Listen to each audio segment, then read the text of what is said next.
மீண்டும் உங்களை நாம் சந்திப்பதிலே மிக்க மகிழ்ச்சி அடைகின்றோம். நான் இலங்கையில் இருந்து பதுளை போதனா வைத்தியசாலையில் இருந்து வைத்தியர் கிருஷான் வேதநாயகம். நாங்கள் பார்த்து கொண்டிருக்கின்ற விடயம், இந்த ஒரு ஆணுக்கோ அல்லது பெண்ணுக்கோ, ஒரு கணவனுக்கோ மனைவிக்கோ திருமணத்திற்கு வெளியேயான உறவுகள் ஏற்படுவதற்குரிய காரணங்களை பற்றித்தான் நாங்கள் பார்த்து கொண்டிருக்கின்றோம். எனவே இந்த நிகழ்ச்சியை நீங்கள் யூடியூப்பில் பார்த்தால் மறக்காமல் லைக் பண்ணுங்கள், ஷேர் பண்ணுங்கள். அதே நேரத்தில் மணி சின்னத்தை அல்லது பெல் சைனை அழுத்தி சப்ஸ்கிரைப் பண்ணுங்கள். டிக்டாக்கிலும் இன்ஸ்டாகிராமிலும் பார்ப்பவர்கள் ஃபாலோ அப் பண்ணுங்கள். அதே நேரத்தில் இந்த நிகழ்ச்சி உங்களுக்கு பிடித்திருந்தால் உங்களுடைய அன்பர்கள் நண்பர்களுக்கு இந்த நிகழ்ச்சியை மறக்காமல் நீங்கள் அறிமுகப்படுத்த தவற வேண்டாம். நேரடியாக தொடர்பு கொள்ள விரும்பினால் வெளியூர் அன்பர்கள் 009777356245 மூலம் தொடர்பு கொள்ள முடியும்.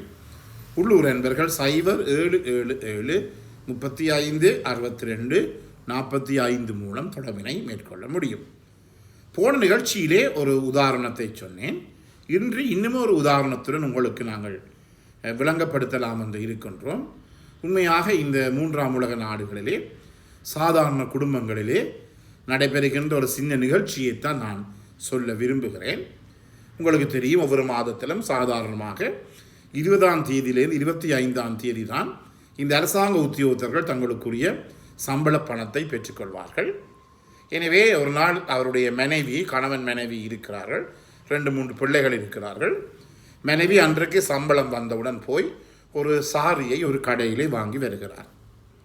அடுத்த நாள் காலையிலே அவர் வேலைக்கு செல்வதற்கு கணவருக்கு முதலே மனைவி தயாராகி விடுகிறார். பிள்ளைகளை எல்லாம் தயார்படுத்தி சாப்பாட்டு பாசல் எல்லாம் அரேஞ்ச் பண்ணி எல்லாம் செய்து போட்டு அவர் 6:45 மணி போல் காலையிலே அந்த புது சாரி உடுத்தி கொண்டு வெளியிலே வருகிறார். அப்போது தான் அவருடைய கணவர் நித்திரையால் எழும்பி வெளியிலே இருக்கிறார். அவரும் ஒரு ஸ்தாபனத்துக்கு வேலைக்கு செல்லுகின்ற ஒருவர், ஆஃபீஸுக்கு வேலைக்கு செல்லுகின்ற ஒருவர். என்னை அவரிடம் எப்படி இந்த சாரி இருக்கிறது என்று சொல்லி அந்த மனைவி அந்த புடவையை, புடுத்தி இருக்கின்ற புடவையை காட்டுகிறார். இவருக்கு என்றால் கோபம் தலைக்கறி விட்டது. ஏனால் அப்போதான் அவர் நித்திரையால் எழும்பி இருக்கிறார், கொஞ்சம் தலையடியாகவும் இருக்கிறது. என்னுடைய மனைவி புது சாரியை வாங்கி இருக்கிறார், காசு செலவழித்தேன்னு சொல்லி அந்த அப்படி காட்டுகின்ற போது அவர் சொல்லுகின்ற ஒரு விடயம் என்னவென்றால், பேசுவதாகத்தான் இருக்கும். நாட்டிலே இப்போது செலவுகள் கூட, அதுக்கு செலவு இதற்கு செலவு. இந்த செலவுக்குள்ளே ஒவ்வொரு மாதமும் நீங்கள் இந்த புடவை கடை முதலாளிக்கு காசு கொடுக்கத்தான் வேணும் என்று சொல்லி அவர் சொல்லிவிடுகிறார். உண்மையாக ஒரு மன வருத்தத்துடன் அவருடைய மனைவி தான் வேலை செய்கின்ற இந்த ஆஃபீஸுக்கு, தான் வேலை செய்கின்ற அலுவலகத்துக்கு அவர் செல்லுகிறார். அலுவலகத்துக்கு அவர் சென்று அங்கு வேலை செய்து கொண்டிருக்கின்ற போது அவருடைய மேலதிகாரியினுடைய அறைக்கு அவர் ஒரு ஃபைலையோ ஒரு கோப்பையோ எடுத்துக்கொண்டு செல்லுகிறார். அந்த மேலதிகாரிக்கு காட்ட அந்த மேலதிகாரி என்ன செய்கிறார் என்றால், அந்த பெண்ணினுடைய சாரியை பார்த்து சொல்லுகிறார், என்ன பேரையும் சொல்லி, இன்று நீங்கள் நல்ல வடிவாக இருக்கிறீர்கள், இது நல்ல வடிவான சாரி, யார் வேணுனது, நேற்று வேணுனீங்களா அல்லது இதுக்கு முதல் உங்களுடைய கணவர் உங்களுக்கு பரிசாக கொடுத்தாரா, இது நல்ல அழகாக இருக்கிறதுன்னு சொல்லி அந்த பெண்ணை அவர் பாராட்டுகிறார். எனவே இந்த சந்தர்ப்பத்தில் நீங்கள் எடுத்துக்கொள்ளுங்கள், அந்த பெண்ணுக்கு, அந்த மனைவிக்கு யார் நல்லமாக தெரியும்? வீட்டிலே கணவர் நல்லமாக தெரியுமா, அல்லது அவர் வேலை செய்கின்ற இந்த அலுவலகத்திலே இருக்கின்ற அந்த மேல் அதிகாரி நல்லவராக தெரிவாரா? கணவருக்கு காட்டி காலையிலே பேச்சு வாங்கி அதே நேரத்திலே தான் வேலை செய்கின்ற அலுவலகத்துக்கு வந்தபோது அந்த மேல் அதிகாரியினுடைய பாராட்டுதலை அவர் பெற்றிருக்கிறார். இந்த நிலையிலே அந்த பெண்ணுக்கு இந்த மேல் அதிகாரியுடனான ஒரு ஈர்ப்பு கொஞ்சம் ஏற்பட பார்க்கிறது. பிறகு நாளடைவிலே போக போக போக இந்த மேல் அதிகாரியுடன் ஏற்பட்ட ஈர்ப்பானது ஒரு திருமணத்துக்கு வெளியேயான ஒரு உறவை அவர்களுக்கு இடையிலே ஏற்படுத்துகிறது, எக்ஸ்ட்ரா மேரிட்டல் அஃபேர்ஸை ஏற்படுத்துகிறது. இது சாதாரணமாக பல இடங்களிலும், பல தொழிற்சாலைகள், பல அலுவலகங்கள், பல கடைகளிலும், பல தொழிற்ஸ்தாபனங்களில் கூட நான் பல இடங்களிலே இந்த நிகழ்ச்சியை நான் அனுபவமூடாக கண்கூடாக கண்டிருக்கிறேன். எனவே இந்த இடத்தில் எடுத்துக்கொண்டால் அந்த மனைவி தனது கணவனுக்கு வெளியேயான ஒரு உறவை வளர்ப்பதற்குரிய முக்கிய காரணம் என்ன? அவருடைய கணவன். எனவேதான் மிகவும் முக்கியமானது இந்த கால பகுதியிலே இந்த திருமணத்துக்கு வெளியேயான உறவுகள் பலவற்றையும் நீங்களாலே காணக்கூடியதாக இருக்கின்றது. இயலுமான மட்டும் அவற்றை நீங்கள் குறைத்து கொள்ள வேண்டும். ஆனால் பிழையோ சரியோ என்று தீர்ப்பு சொல்ல நான் இங்கு வரவில்லை. அது மிகவும் முக்கியமானது. டாக்டர் தொலைபேசி அளவு எடுத்து கேட்க வேண்டாம். டாக்டர் இப்படி ஒரு தொடர் வைத்திருப்பது நன்மையாக கூடாதா, இது என்ன நீங்கள் நிற்கிறீர்கள் என்று சொல்லி கேட்க வேண்டாம். பல பேர் கேட்கிறார்கள். இதற்குரிய மறுமொழியை நான் ஒருபோதுமே கொடுக்க மாட்டேன். உங்களுக்கு எது சரியாகப்படுகிறதோ அதை நீங்கள் செய்வது உங்களுக்கு நல்லதாக இருக்கும்.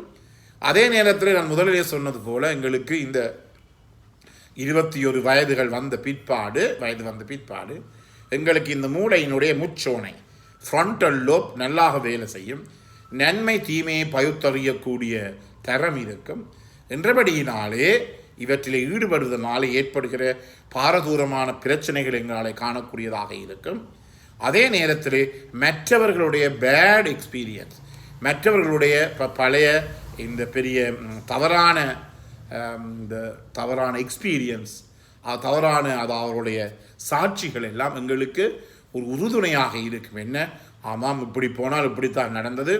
ஒரு கடையிலே ஒரு முதலாளி 4 கடை வைத்திருந்தார், 3 வீடுகள் வைத்திருந்தார், பெண்களுடன் சென்றார். கடைசியிலே அவர் ஒரு கடையில் இன்னும் ஒரு கடையில் இப்போது ஒரு சிற்றூழியராக வேலை செய்கின்ற நிலைக்கு தள்ளப்பட்டிருக்கிறார். எனவே இவற்றையெல்லாம் யோசித்துத்தான் நாங்கள் செயற்பட வேண்டும். அதே நேரத்தில் இந்த எக்ஸ்ட்ரா மெரிட்டல் அஃபேர்ஸில் ஈடுபடுகின்ற போது என்னை பொறுத்த மட்டிலே கூடுதலால் அளவு பாதிக்கப்படுபவர் கணவரோ மனைவி அல்ல, ஆணோ பெண்ணோ அல்ல. அவர்கள் கணவனுக்கு மனைவிக்கு அந்த குடும்பத்தில் இருக்கின்ற பிள்ளைகள் தான் கூடுதலான அளவு பாதிக்கப்படுவதை என்னாலே கண்கூடாக காண முடியும். பல இடங்களில் பிள்ளைகள் கூட எங்களிடம் வந்து இப்படிப்பட்ட பிரச்சனைகளை சொல்லி இருப்பதை என்னாலே காணக்கூடியதாக இருக்கின்றது. கூடுதலாக ஆண் பிள்ளைகளை விட பெண் பிள்ளைகள் தான் இந்த பாலியல் உறவுக்கு, அதாவது திருமண பந்தத்துக்கு வெளியேயான பாலியல் உறவினாலே அதிகமான அளவு பாதிக்கப்படுவதாக இருக்கிறார்கள்.